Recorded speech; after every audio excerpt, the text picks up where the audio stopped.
Buenas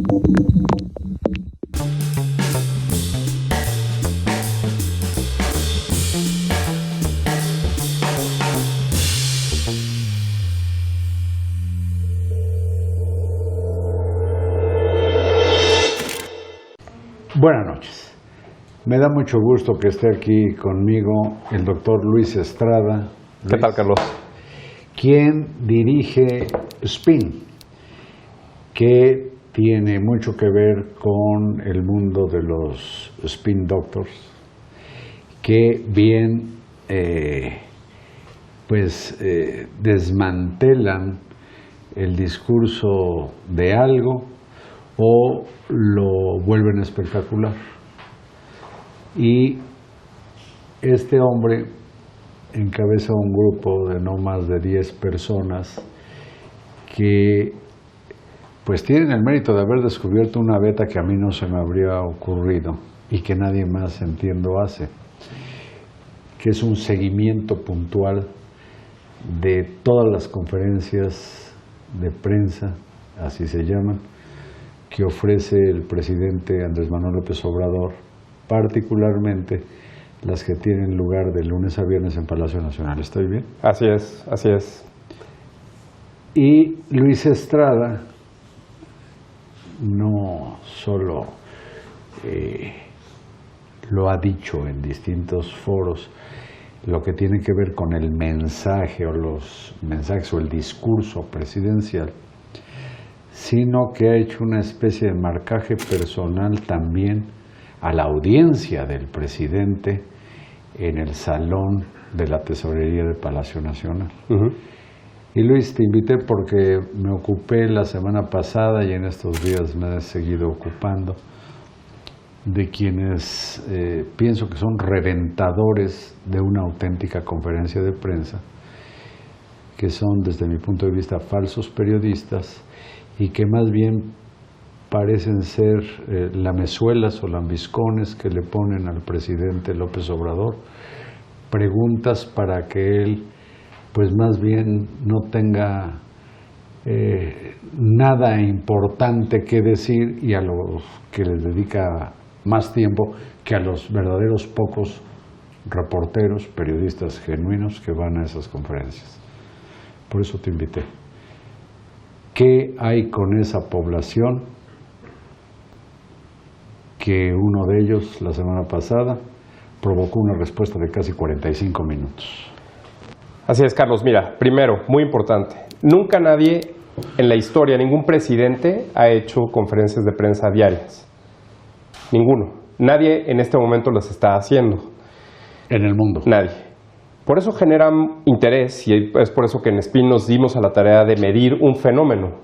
Nunca nadie ha hecho esto, tenemos que medirlo para poder entender qué es lo que está realmente sucediendo.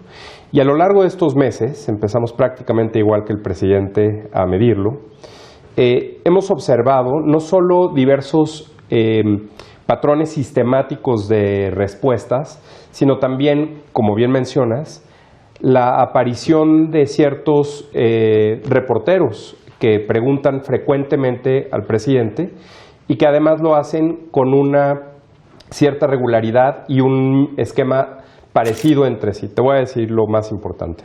Si me permites como acotación, esta camada le dice Luis, reporteros, yo digo, fraudulentos reporteros, algunos llegan a las 4:30 de la mañana con tal de ganar las primeras filas en la butacada que se pone ahí en el salón de la tesorería, y esto hace que reporteros de a de veras de distintos medios queden más bien hasta atrás. Mira, en teoría si llegan temprano, obtienen el lugar que quieran.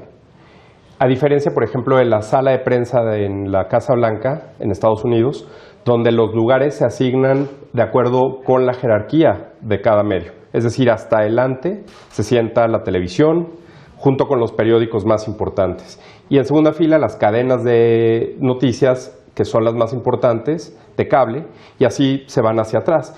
Hay reporteros que tienen su lugar fijo, pero es por la jerarquía del medio. Aquí, como bien dices, si llegan temprano, tendrían el lugar asegurado. El baile de la silla. Pero en realidad lo que acaba pasando es que eso sería cierto si quienes llegan temprano obtienen el lugar o, como por ejemplo descubrimos que los que se sientan hasta adelante, como dices, que llegan temprano a las 4:30 de la mañana supuestamente, o no sabemos, pero en las giras, cuando el presidente ha dado las conferencias fuera de la Ciudad de México, en los cuarteles militares, estos mismos personajes que ocupan los lugares en primera fila en la Ciudad de México, en Salón Tesorería del Palacio Nacional, ocupan los mismos lugares en la conferencia de prensa en los cuarteles militares. Entonces ahí te das cuenta que eso en realidad no necesariamente es cierto. Es como en la escuela, cada quien llega y ocupa su lugar. ¿No sería esto comprensible si no tuviera el apoyo de la oficina de prensa del presidente? Pues mira, 60%, 59%, 59 un poquito más fracción, 59% de las preguntas provienen de la primera fila y 24% de la segunda. Es decir, si estás en primera fila o en segunda fila, tienes 80% de probabilidad de hacerle una pregunta al presidente y que la conteste. Entonces, pues creo que todo está armado. Son tres cosas que vemos. Uno, los mismos lugares siempre. Dos, la probabilidad de sentarse en primera fila. Y tres, que la proporción de medios que preguntan normalmente, que repito, en Estados Unidos es claramente las televisoras, los periódicos establecidos. En México, el 41.6%, prácticamente el 42% o 2 de cada 5 son de medios, entre comillas, digitales. Periódicos 30%, radio 16%, televisión 9% y cualquier otro 4%.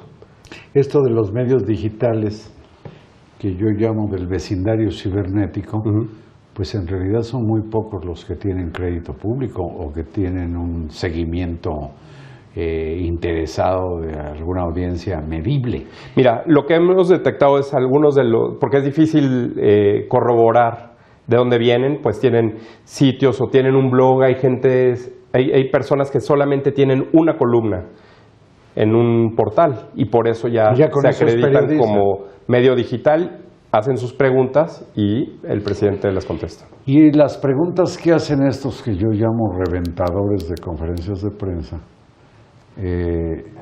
suelen tener respuestas como más prolongadas y comedidas de parte del presidente. Mira, para darnos una idea, nosotros hicimos un comparativo de cuánto tiempo toma el presidente López Obrador en promedio para contestar, en general, y Marcelo Ebrard, que es el secretario que más preguntas ha contestado a lo largo de las conferencias, y comparamos.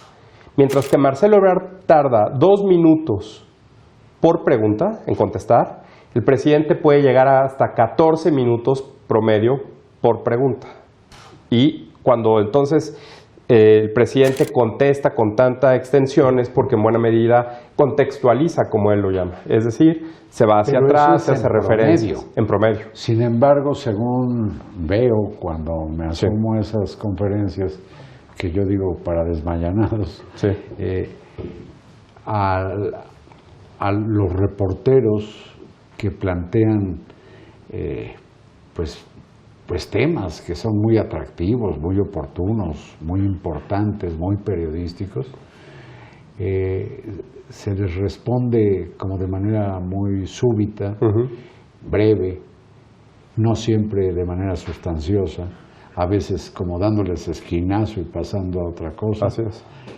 Y en cambio a esta gente son hombres y mujeres que le hacen como de pañuelo desechable al presidente, se tiran como jerga a sus pies para que él diga lo que se le dé la gana y que no necesariamente está en la inquietud ni de radioescuchas, ni de televidentes, ni de lectores. Mira, lo que sucedió la semana pasada es un ejemplo claro. El presidente, después de lo sucedido en Culiacán, dio una conferencia de prensa al día siguiente en Oaxaca, donde él pudo combinar preguntas de reporteros locales en Oaxaca y preguntas de reporteros nacionales también en Oaxaca, pero con temas que no necesariamente tienen que ver con la problemática de Oaxaca. Entonces, el lunes, que fue la primera conferencia después de lo sucedido en Culiacán en el Palacio Nacional, el presidente hizo 3 presentaciones de temas antes de contestar preguntas, dio un premio, hizo el quién es quién de las gasolinas, presentó el Plan Nacional de Salud, y entonces dejó muy poco tiempo para poder responder preguntas, porque el tema de Culiacán, pues yo te diría, sigue de alguna forma comentándose, porque no hay necesariamente una versión final. Y entonces dijo, el martes, con mucho gusto les contesto todas las preguntas, porque ya vi que están muy interesados en Culiacán. Y al día siguiente, es decir, el martes, después de una breve presentación de otro tema, el presidente dice, ok, vamos con las preguntas, y es ahí donde Marco Antonio Olvera, un reportero que se identificaba como de Radio Latina, Inc., que parece que ya no. Y ahora se cambió a un diario que se llama, un diario digital que se llama Bajo Palabra. Y entra con una tarjeta, un gafete que dice invitado. Pues no sé cómo sea la Él le hace logística. una pregunta tapete. Y entonces es la primera pregunta que responde el presidente cuando se espera o se tiene toda la expectativa de lo de Culiacán. Y como dices, toma 44 minutos 56 segundos. Casi 45 minutos. Lo que muestra que este personaje, pues claramente estaba puesto para hacer esa pregunta, y el presidente, nada más para que nos demos una idea, imagínate, medio partido de fútbol, aparte pues un partido que va a 0-0, ¿no? O sea, no hay una respuesta, en fin. El presidente, nosotros contamos que hizo 47, en esa respuesta de 45 minutos, 47 afirmaciones que no se pueden probar, que son falsas o que son promesas. Más de una por minuto y en que esa no tenían respuesta. que ver con el culiacanazo. Pues que le da la vuelta Yo y te que se pido, va a otras Luis, cosas. que permanezcas acá para que sigamos explorando este mundillo que se ha vuelto tan determinante, para que no se le planteen al presidente de la República preguntas de interés público. ¿Te parece? Por supuesto, claro que sí. Gracias, Luis. Muchas Gracias. gracias a ustedes y hasta mañana.